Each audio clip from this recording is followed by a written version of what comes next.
Frollo is the app that several thousand single parents say has been life-changing for them in the most profound way.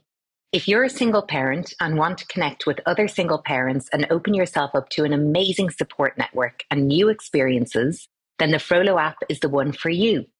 The Frollo app has two modes: community mode for meetups and holidays, guidance and support, chats, and discovery to make it easy to find like-minded local single parents near you. Dating mode is a mindful, safe, and respectful dating offering where everybody is there to date another single parent. All users on Frollo are verified, putting our user safety first always. The Frollo app is free to download and use, with the option to upgrade to premium for access to lots of additional premium features for an elevated experience, which makes it easier than ever to access the incredible connections and experiences you're looking for. To download Frollo, search for Frollo, Frollo, on the App or Google Play Store, or go to www.frollo.com for more info. We can't wait to see you on the app soon.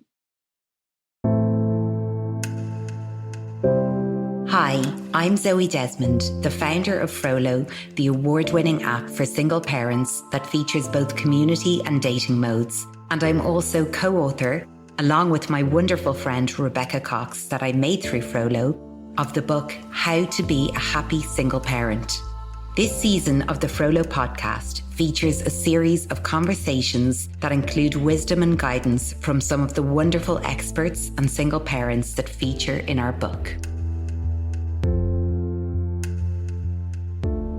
So how long have you been a single parent? I think it is a couple of years now, officially.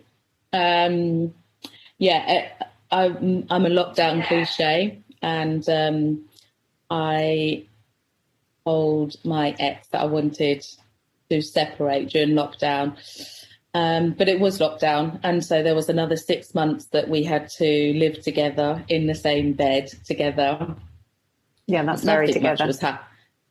Nothing much was happening anyway. So one of us was just either side of the bed, and it didn't change much. But that kind of purgatory is brutal, and you're just waiting for your life to start, really. But you get there. Needs must. Absolutely. You've just got to make it work, haven't you? Yeah. So one of our chapters in the book is it's called Making the List, and it's that kind of like you've just either separated or made the decision to separate or made the decision to become a single parent, a solo parent. So I wonder if you could just tell us, when you first made that decision, when you first became a single parent, what were the main things that you needed to sort out, and how long do you think it took you to kind of get some of those pieces to fall into place and get accustomed to your new way of life? It took me a very, very long time to actually get the bravery to properly decide I wanted to become a single parent. I was probably thinking about it on and off for 5 or 6 years before I actually did it. It was, you kind of think about it and then you're like, oh no, I haven't tried everything, go to therapy, do everything. But, once you try everything and it's just not happening, you've just got to one day make a decision, and it's really difficult to do it, but eventually I did. I think like most people, finances was probably the biggest, block for me. I think that I had some sort of self-limiting beliefs that I wouldn't be able to cope on my own financially. Everything else I was okay with. But I was really worried about, taking on a mortgage or paying rent or just being able to feed myself and my kids. That was a huge, scary stumbling block for me, and probably one that kept me in the relationship a lot longer than was necessary. I did seek out legal advice before I made the decision, and was basically just got some reassurance that I was going to be okay, and what to do in terms of living arrangements. Because one of the other things is I really wanted to stay in the house that I was in, and not disrupt the kids' lives any more than the divorce would anyway. And luckily, my ex agreed with that. So thank God. Yeah. Is there anything that you wish you had known then that you know now about that whole process? I think just in terms of my whole adulthood and relationship, I wish I had known that I should be more involved in the day-to-day running of a house, that I should be, completely joint name and responsibility on all the bills, and I should know what was in our bank account and know what was on the credit cards and know how much the electricity bill is. I literally had no idea about anything financial. I didn't know where our money was. And that was that suited me, because it was like, I just don't want to deal with that boring shit. But it doesn't suit you when you want to split up with that person.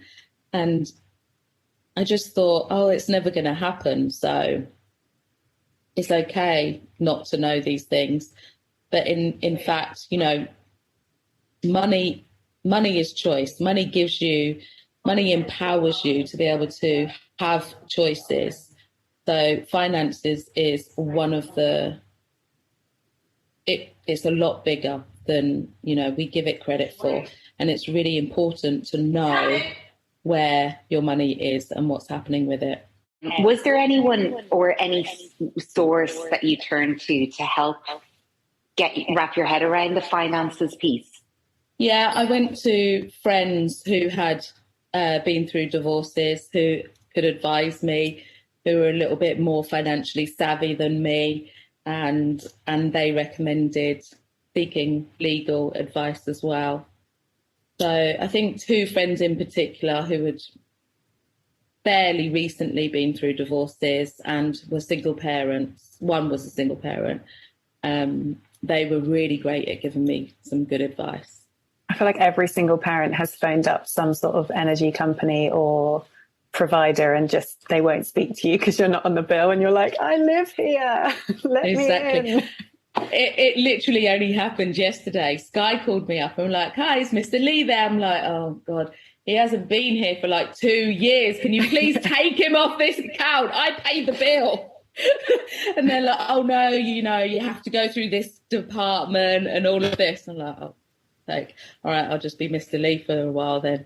More. Yeah, exactly. You're like, yes, that is me. With our book, one of the things we want to do is try and change the narrative around single parenting being this kind of like phase to get through, and show people that it can be not only a kind of happy, content way of living, but it can be an aspirational way of living your life. So I wonder if you could tell us about any fond memories you've got in the couple of years that you've been a single mum, or any kind of happy anecdotes that encapsulate single parenthood to you. The first time I actually mowed the lawn on my own was like a massive turning point for me. I thought I was like a superhero. I've never done it before. I didn't know how the lawnmower worked.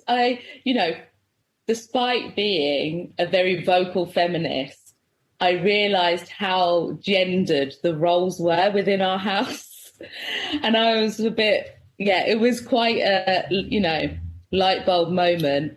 And things like putting up a blind in my daughter's room without asking for help, or putting a doorknob on. It's such a huge sense of accomplishment and And I just felt really proud of myself. And I thought my children looked at me with, pride. And that felt incredible. But in general, like just having full control over the remote, little things like that, being able to decorate my house in pink and green, like drenched in all the colors that I love, is priceless. It's, it brings me so much happiness that I get full autonomy and control, and I don't have to have an argument about it or huge long negotiations about it and end up with something that's really grey. The word. I don't want to say that.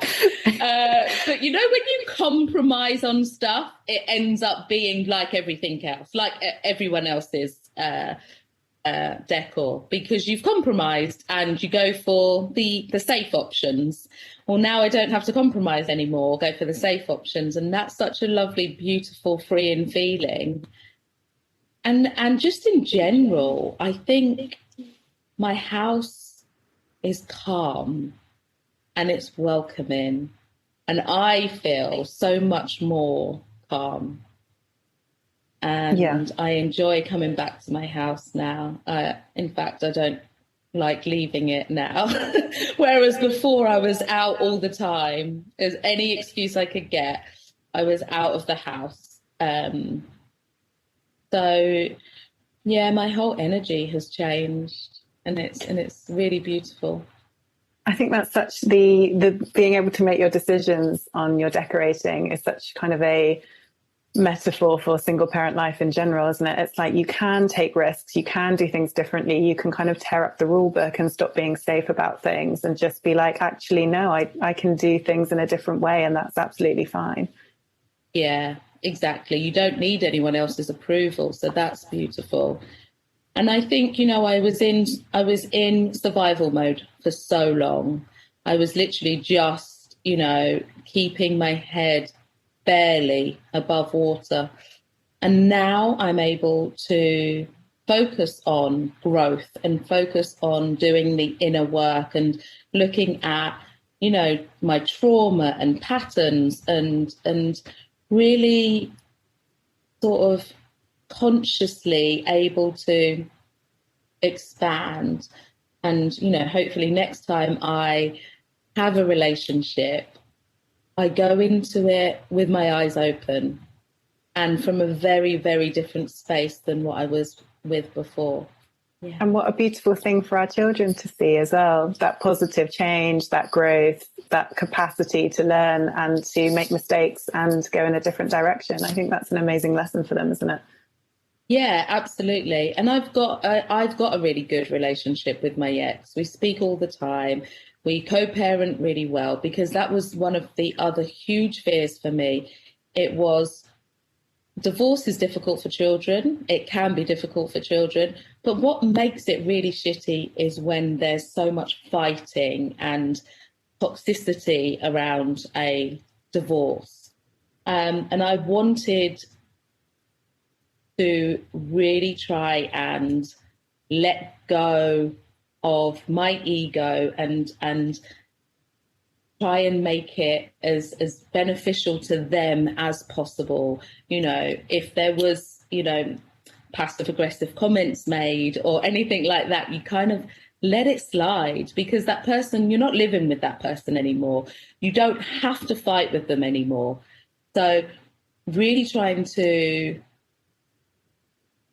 communicate with really good boundaries, but communicate on an adult level, because there's that space. I felt like I can do that much better than I could before. There was a huge communication breakdown in our relationship, and that's something we've worked hard to reestablish with new boundaries. And like you say, demonstrating that to children is really important. And they know, there's no sort of bitching about each other to the children. There's I don't want to ever get them involved in, if we're ever having any disagreements or anything, not for them to hear or to they don't need to know about that stuff. So yeah, I'm incredibly conscious of how this separation, divorce is affecting our children, and we both are constantly checking in with the kids and asking them about their feelings around it. And that's a really important point, is how the kids, deal with it. And I think every person who becomes a single parent, especially, maybe when it's through a relationship breakdown, has that worry of, oh, what does this mean for the kids? I think, and I hate to think of all of the people who are still in relationships that are unhealthy relationships, but think, we're doing it for the kids. God, and our parents' generation, I know there's been a lot of that, but which is another kind of topic in itself. But just wondering how your kids are doing, and how how you've kind of, any tips for new single parents supporting their kids through a breakup? I think the best thing you can do is ask questions, ask open-ended questions, give them space to express their feelings. That's the most important thing. And time, it's really easy to get in our own heads about what's going on for us at that time. And in fact, they're just the little people that are the, recipients, I don't know what the word is, but they're just all mixed up with this, and they have no choice about this. So it's really important to keep checking in with them, to ask them how they're feeling about it, to check that they are not internalizing it and they don't think it's their fault. These conversations aren't just one-off conversations that you need to have. They need to be a continual thing. You need to keep checking in, because, things change and happen. And sometimes, kids are by design egocentric. So if there's a change in circumstance, their natural instinct is to blame themselves for it. And so it needs to be vocalized repetitively about, no, this is to do with us. We made this decision, and hopefully you're going to continue having a good relationship with both of us. But yeah, just allowing the space. You can't fix children's problems, but you can certainly help to soothe their emotional needs. But yeah, the best thing you can do is just to listen. Just listen. Definitely. I was just going to say actually one more thing, because that's so true and so helpful. If there was somebody who's at the start of their single parent journey reading the book and reading this, like, would you be able to say, your kids are okay, they're still happy, great kids, that kind of reassurance that we want to give to people, that kids get through these things? Yeah, definitely. As long as you keep the communication there, your kids will be okay. And, I wanted to role model to my kids that my self-worth was bigger than being in an unhealthy relationship. I wanted them to see what a healthy relationship was. And if there isn't a healthy relationship, then that's not the role modeling that I want for my kids. My kids are doing really well. There's, in fact, I'm a much more present parent. My relationship with my kids has got so much better since divorce, because there's not this undercurrent of toxicity going on. There's, I'm not all in my head. I'm able to give my kids what they need because I'm not in survival mode anymore. And my kids are thriving. And so am I. And it's the most beautiful thing I ever did. And in fact, I think I should have done it earlier. I was so worried about the effect it would have on my children. And it's a justified worry because we've got all these we're fed all these messages that divorce is the worst thing for children. Divorce will fuck your children up and just, turn them into awful human beings, and you're going to have to pay for years of therapy. Well, that might be true, but I know that my children are much better off with happier parents than they were with two people who are in a very unhealthy relationship and desperately unhappy. Without doubt. It's so true. And also they're going to need therapy for a million things. The world is going to go bust at any moment. We wanted to ask you about your single parent inspiration and motivation, but I think it's so relevant for you as someone who has such a big presence on Instagram and social media yourself. How can new single parents kind of draw on that community to feel better? And what's the kind of flip side risk of that, of the kind of compare and despair? You look at someone else and you're like, well, how are they fine? I'm not fine. Because I'm sure you must get so many messages just saying like, how are you happy? Or what do I do? And, how do you think you can turn that into a positive kind of community or support network for you? I don't know. That's a difficult question. I'm not sure. It is tough because sometimes you look at social media and you see people.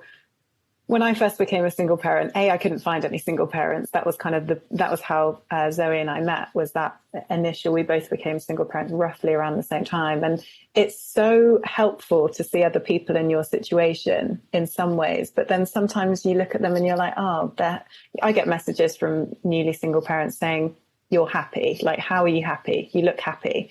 And it's like, in some ways that can be helpful because you think, I could maybe get there, and that's why they're reaching out. But then sometimes you might think, well, I don't feel like that, so what am I doing wrong? I guess this is really a question of the meaning of social media in a way. So it's quite a big one, but.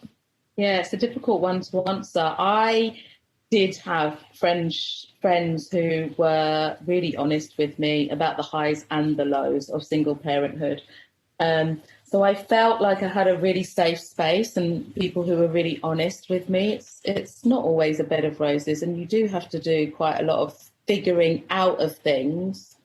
But, social media is not the place you go to compare yourself with other people, because you just have absolutely no idea what's going on in their real life. So I would just try not to do that.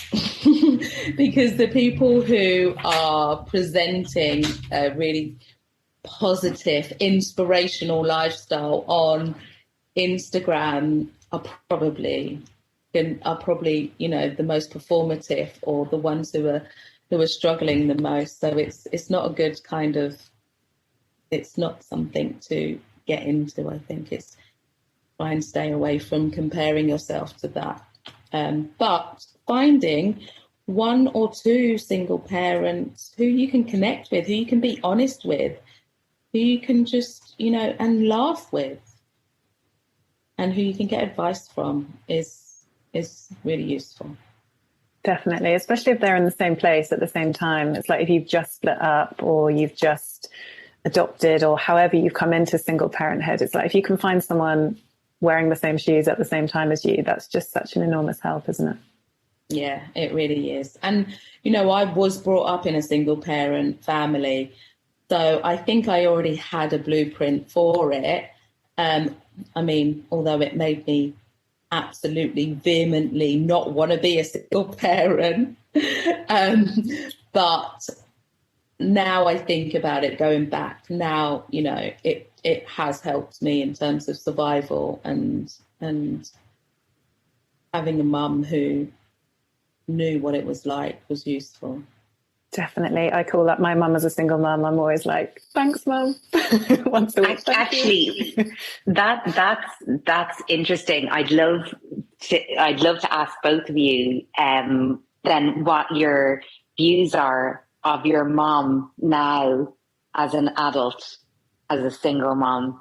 What is, like, what are, how do you see your moms as single mothers? What does that mean to you, or what kind of characteristics did your moms show that makes you proud?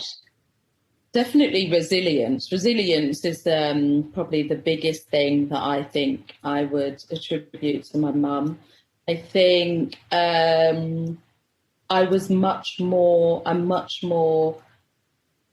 grateful and understanding of what she went through. Also, it's a very different time. She wasn't as financially secure as me, and continued to have really bad relationships. So that it wasn't necessarily the best blueprint in some ways. But I have a lot more understanding and empathy for her now than I ever did before. And I'm, really grateful that she stuck around. That's it. It's 100%. I'm the same. I feel like I kind of have done things a little bit differently than my mum, because it's like she stopped time. She put a pin in time and she just went, right, I'm a mum now. That's what I do. And she was such an incredible mum to me and my brother, who were at home with her 100% of the time. And whereas I've got a slightly different approach, and I do continue to do my own things and, live my life but like you said, it was a different time, and the options were not there for our mums to do the same, really, were they? No, it was very different. But there's some things I learned and some things that I definitely do differently. But that's 100%. Okay. You're still learning from them in some way. Exactly. What's your favourite thing to do on a night off from being a single mum? Oh gosh. Like, I'm a bit of a hermit these days. Literally have a bath and listen to a podcast, watch TV, potter around the house. I really love my home, and I really like making my space lovely. It's important to me. So yeah, that's it really. There's literally nothing better than a bath. I don't care. There is nothing in this world more enjoyable. Candles. Yeah. a goddess night. Yeah. Natalie, what would you say to somebody who's at the beginning of their single parent journey, kind of looking in front of them, doesn't know how to put one foot in front of the other?